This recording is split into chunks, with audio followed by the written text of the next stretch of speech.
welcome to the channel. Thank you everyone for tuning in. Now on today's video I am reviewing a brand new model from the brand Omnion. This is the OM16. Now if you're wondering who the hell is Omnion, now they are a sister brand of Proxima watches, so we are quite familiar with Proxima, and if you recall and if you're a subscriber of the channel, I did review their first ever model which was nicknamed the Lance. Now with that particular model I was overly impressed with how they modified that PT5000 that they used in the watch. They had just a seconds hand which was present, and they had a date function ish which was the time. Now they also had a very nice vertically brushed metallic dial, and again some nice features, but I think the biggest drawback with that watch that it was just too big. I believe it was around 42mm with like a 50mm lug to lug.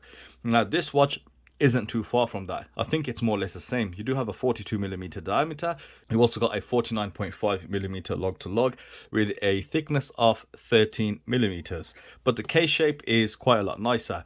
Now aside from the dimensions, I do have one major reservation with this watch, and I'll try and keep quiet about it until the end of the video. Specs wise, this watch is available in two different movements. The one I have is the PT5000, which will set you back around £194 in the July sale, and after the sale it goes up to around £197. Now it's also available in a SW200, which is around £300. Now you've got two different color options. You've got the transparent blue and you've also got a transparent black, and I have to say I can see Christopher Ward's C60 all over this. I think that was definitely a source of inspiration, but it isn't a bad thing because I think they've done it particularly well, and the dial is by far the best feature of this watch. Now one thing which I absolutely am not liking right now is the strap they sent this on. They have said they are working on a bracelet for this, so I'd really love to see that, but this strap is that cordish material. It's quite stiff, it's not a pleasant strap, and it's definitely not for this style of watch. So before I continue the review, I have to remove this strap and put on one of my straps that I have in my collection, also available on my store, so please check them out. I'll be back with a strap change. So I've gone with a FKM strap with a sailcloth like texture on the front. You've got some blue, some red and some white stitching, and I think that's a much better fit for the watch. So let me show you the main feature of this watch, and something which I really love. As I mentioned, it's that dial. That semi-transparent blue dial works really well. It's not skeletonized, but it gives you a nice view of that movement. Now with the PT5000, it is an ETA clone, and it is very similar to the SW200 as well. So through the center you can see some gears, some plates, and I think that looks quite good as a visual without it being skeletonized, and you still retain a lot of the legibility. Now in terms of the application of the hour markers and the hour markers themselves, beautiful work by Omnion. They are applied, you can see they're baton shaped, and you can see that they are fully polished with beveled edges at the bottom of the batons on the 12 and the 6, and the other batons you've got beveled edges on all the sides. So that's been really cleanly done, very nice visual, and they are perfectly aligned with a chapter ring which you can see is in blue. You've got white and you've got red frames at every 10-minute interval. Now that's another nice thing about this dial, they've used that color red quite well.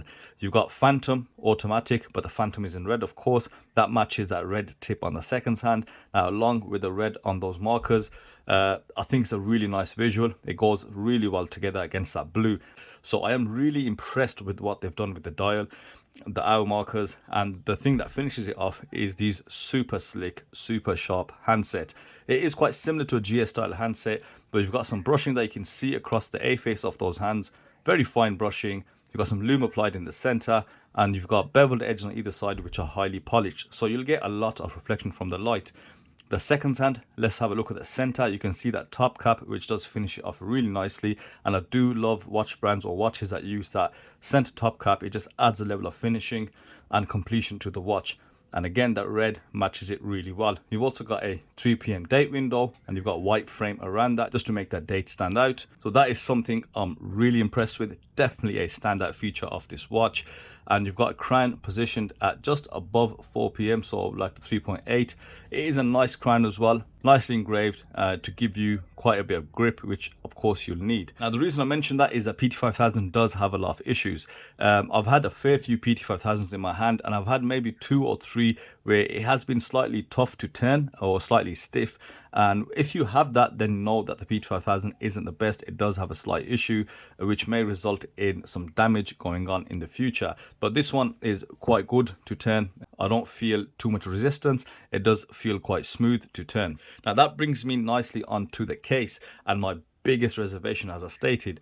The case is fully polished, as well as that bezel. Now the fixed bezel does have this flat area which is brushed in a vertical fashion, and I quite like that. It makes it kind of distinguish slightly, and I don't really mind that polished bezel, but I really don't like this fully polished case, and I think a lot of people have the same reservations as me. Now, one of the main reasons for that is that the case is actually really beautiful. It is polished nicely, but the things that you will miss with a fully polished case is some of the features present, especially around the lugs. You've got a few facets here that you can't see.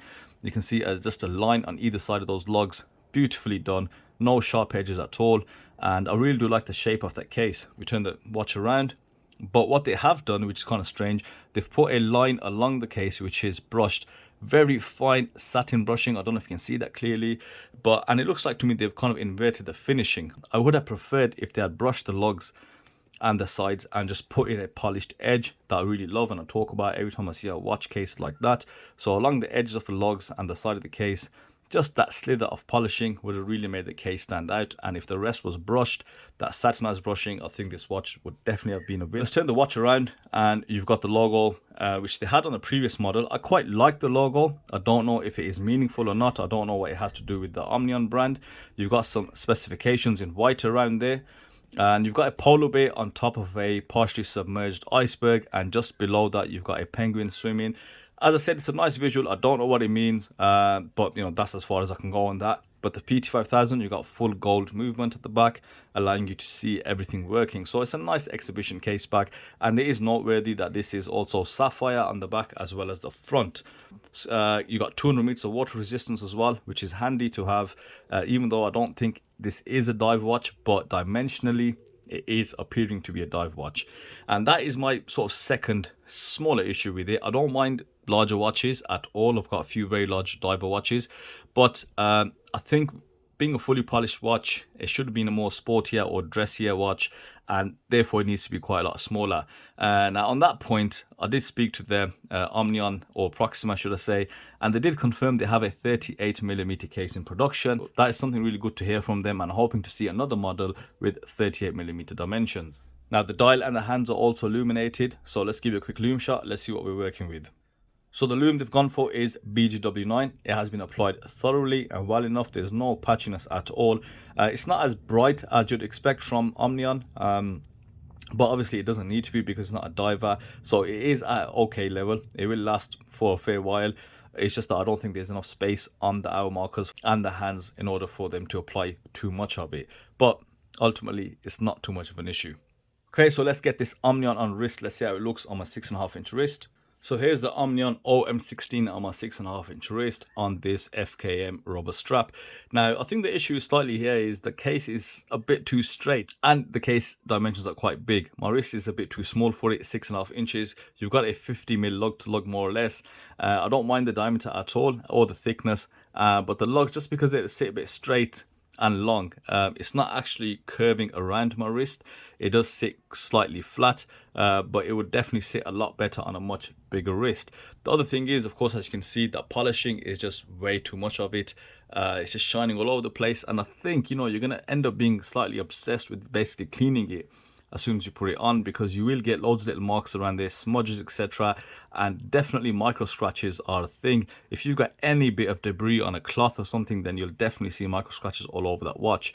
So a massive oversight from Omnion on that one. I think I'm ready to summarize, and let's give you a quick summary and then wrap this up. So we've done another wardrobe change. I've gone for a nice dark brown leather strap, and that brown and blue does look quite good, and I think this looks good on a brown leather strap. But yeah, in terms of summary, I don't think there's much to say. I've said pretty much everything I wanted to. I really love the dial. That's by far my most favorite thing on this watch. I love the execution, the hour markers, the handset used, the lume's okay as well, and that shiny bezel, not too much of a problem. It's about the case and dimensions, slightly too big, but that polishing is the bigger problem for me, should I say. You know, if they had brushed, as I said in the video, the watch will definitely be a lot better. But yeah, with these dimensions, definitely needs to be on a wrist bigger than mine for it to fit comfortably and not kind of seem out of place. But the quality is present. just a shame about the finishing. So if you're interested in purchasing this, as I said, there still are people that are extremely happy with this watch and you really do like the looks, then you can use the description within the video. I do also have a code which gives you a further $8 off, which is Watcher08, which you can use on the AliExpress store. So that's it for today, guys. I hope you enjoyed that video and I'll see you on the next one. Thank you for watching.